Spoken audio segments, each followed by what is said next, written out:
Hello, my name is Christy, editor, beta reader, ghostwriter.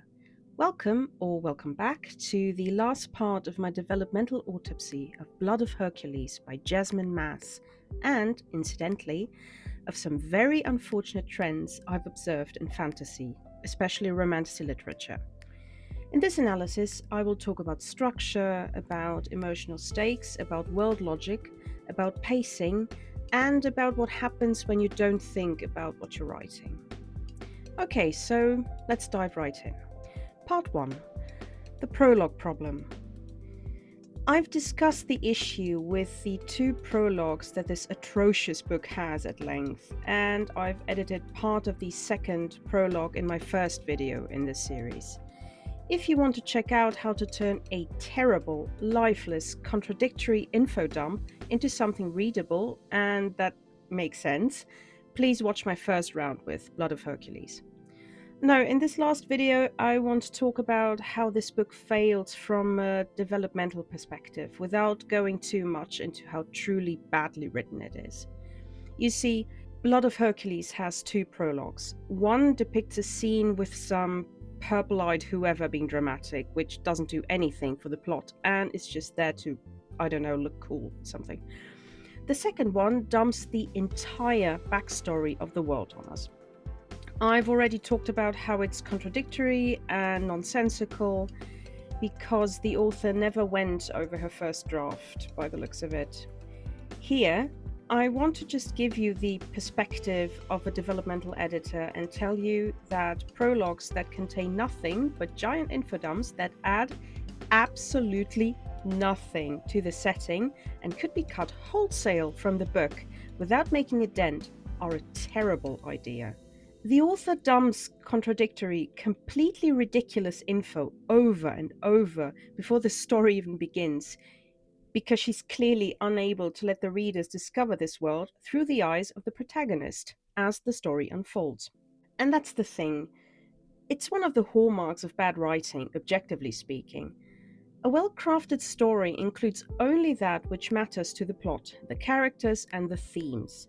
It's good for you to know your fictional world inside out, but you should only include that which makes the readers feel like they're immersed in a world where people could actually live. And how do we do that? We reveal the world as the story progresses through the eyes of the point of view characters. We see what they see, value what they do, pay attention to that which they avoid. Because in a good story, all of this comes together to create a coherent narrative where everything matters. A very good example of this is The Hunger Games.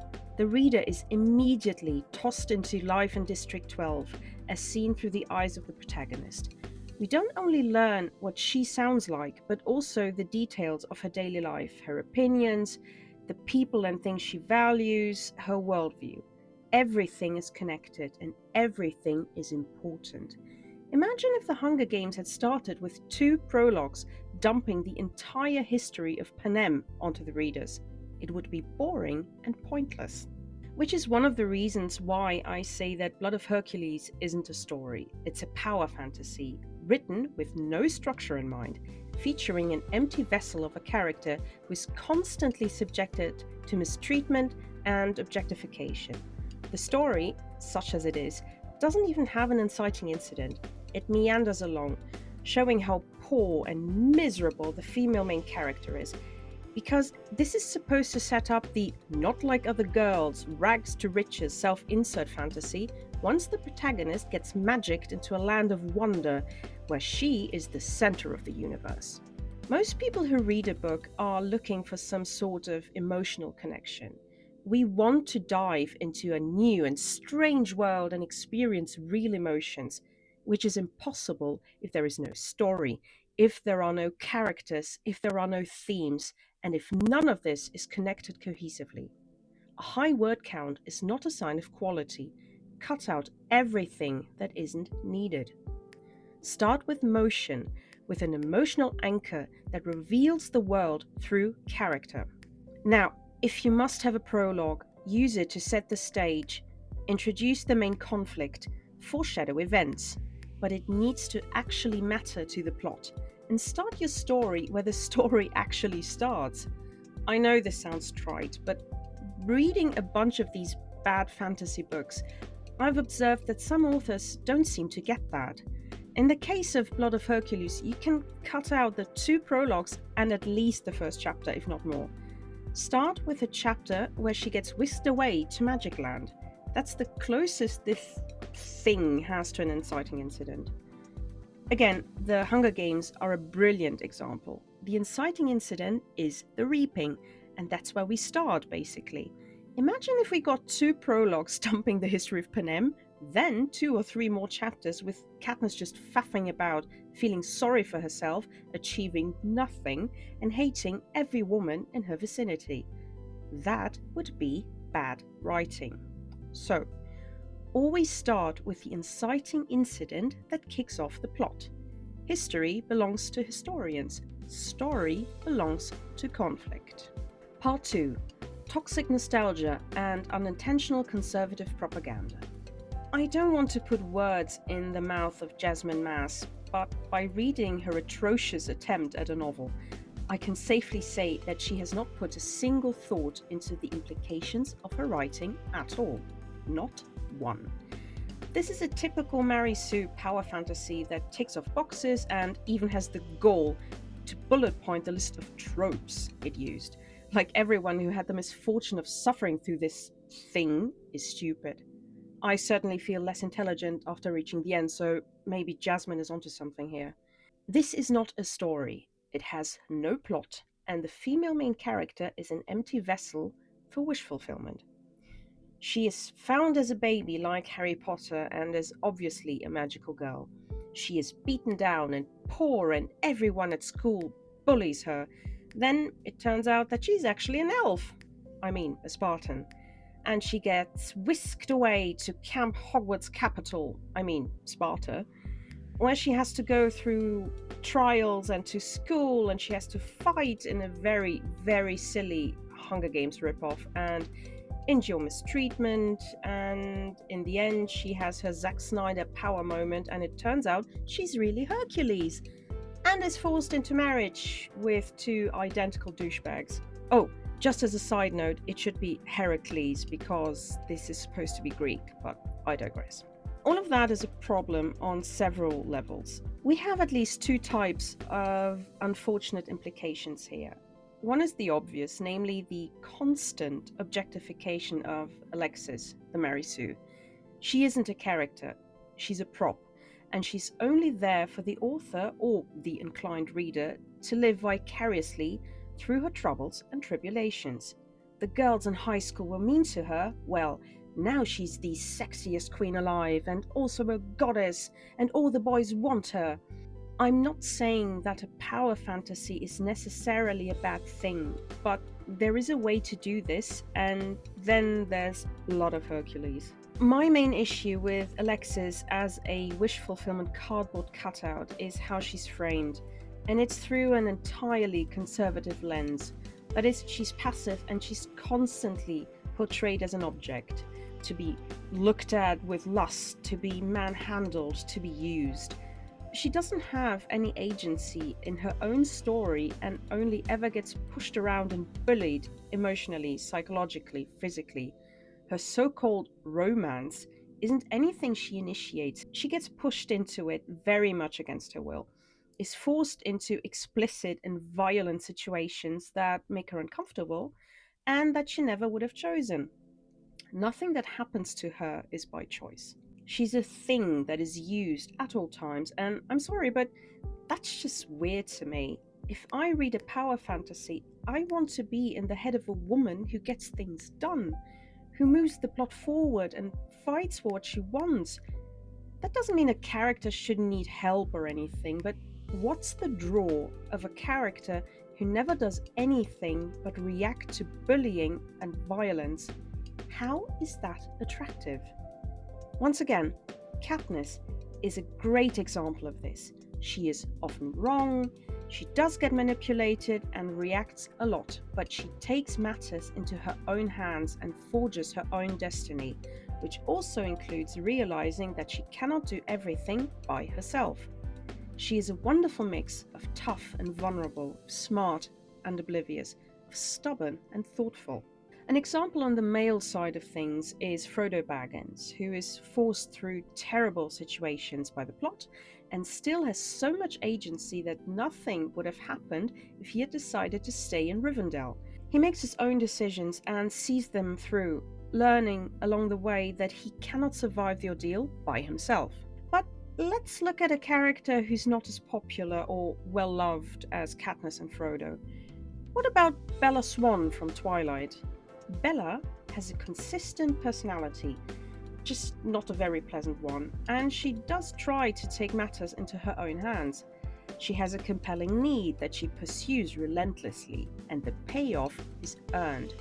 I'm not talking about Twilight as good or bad literature, only about Bella as an actual character who does things in order to achieve what she wants and avoid what she doesn't. Even Bella, who is maligned for her obsession with Edward, is much more proactive in her own story than Alexis ever was. The other unfortunate implication is the idea that civilization used to exist in a pure, ideal state until a group of evil and filthy outsiders came along and destroyed everything. I am not going to put a name to that because this isn't a politics channel, but this is what the second prologue tells us. The Spartans were awesome and peaceful and artsy, and their farts smelled like rainbow sprinkled cookies. Then the humans showed up, greedy, mean, uncultured swine that they are, and started a bunch of wars that almost ended the world. Does that remind you of anything? Oh, and of course, our girl Alexis is actually a member of this pure, let's say, species. Because being a filthy human would be bad. Like almost every other human in this abomination is, incidentally. How can she be special if she's not Aryan? I mean, an elf. I mean, a Spartan.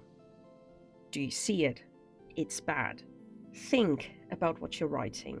This isn't just a case of a jaded editor reading something into a book. It's right there. It isn't even subtext. Now, I am not accusing this author of being self-aware enough to realize what she's written, but she did write it. At least Harry Potter wasn't a pureblood, and humans weren't portrayed as filthy interlopers who destroyed a pristine and amazing culture of superior people. Which is kind of funny considering what kind of a person the author turned out to be, but that's beside the point. Like The Lord of the Rings, people like to harp on Aragorn and his bloodline, but Tolkien actually deconstructs this idea in his work. The Númenóreans, who are descendants of Elrond's half-elven brother, who had a high culture and lived for hundreds of years, turned into imperialistic and arrogant villains who get drowned by God, because they fall prey to racist propaganda, brought to them by Sauron, who knew how to manipulate them and their arrogance for his own purposes. Númenórean supremacy ended up being the downfall of that civilization. Okay, so what's the takeaway? Think about what you're writing. Even if you write by the seat of your pants, you need to go back and edit the living daylights out of your story so that it's coherent, has themes you can stand behind, and isn't filled with unfortunate implications you probably never even intended. Because what we're left with in Blood of Hercules is a useless protagonist who has no feelings and is nothing but an object, living in a world that espouses cultural purity despite not having any characteristics that make it superior to anyone. Emotional stakes, internal logic, and good pacing are everything. The emotional stakes are given by the main conflict and the character's compelling need. Internal logic is given by an actual plot around which everything is structured. Pacing means only that which actually matters is contained in the story, and all irrelevant details are removed, so they cannot distract and bore the reader. Part 3. How to fix this. Let's imagine for a moment that Blood of Hercules wasn't a pile of incoherent tropes duct taped together. Let's pretend we want to tell the same basic story. A girl discovers she's more than human, becomes part of a secret ancient civilization and must face a divine war, but do it in a way that actually makes sense. To do that, we need four things: a structure, a conflict, an inciting incident, and a real character arc. The first rule of narrative medicine: cut out the infection. We do not need 2 prologues, 5 pages of lore, or a dissertation on how shiny the immortals are. Start in the mortal world with Alexis before the change. Show us her life just before the moment that defines it. Maybe she's an archaeology student obsessed with myths, or a foster kid with recurring dreams of a lost island. She doesn't know who she is, but she wants to. That's motivation, that's humanity. Then something happens: the call to adventure that tears her out of her world and throws her into the unknown. That's your true beginning. Right now, Blood of Hercules has no real ignition point. Things just happen, kinda. So, let's build one. Say Alexis accidentally triggers an ancient mechanism. Maybe she touches a relic at a dig site, or a pendant left by her missing mother, and it rips open a rift between worlds. And that would take care of the problem of the terrible geography that this world has. Through that rift, she glimpses Sparta not as a shiny archipelago of gods, but as a decaying echo of what it once was. The Spartans are immortals, yes, but they're fading. Their gods are dying because belief itself is dying. They see Alexis not as a chosen one, but as a threat, a human whose arrival could end what remains of the world. Now we have stakes and a reason for conflict. Instead of humans bad, immortals good, flip the polarity.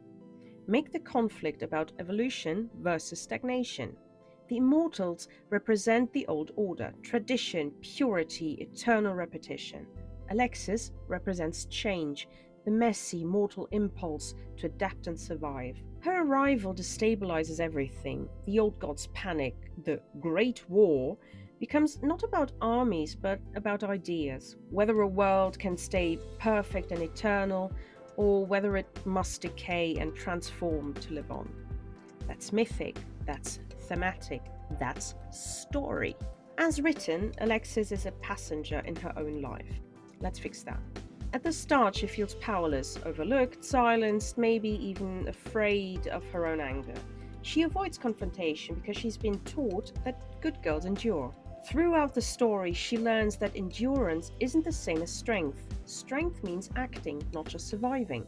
Her arc becomes one of reclaiming agency, not because she's chosen by prophecy, but because she chooses herself. By the end, Alexis has to make a moral choice that costs her something real. Maybe she destroys the magic that keeps the immortals alive to save humanity.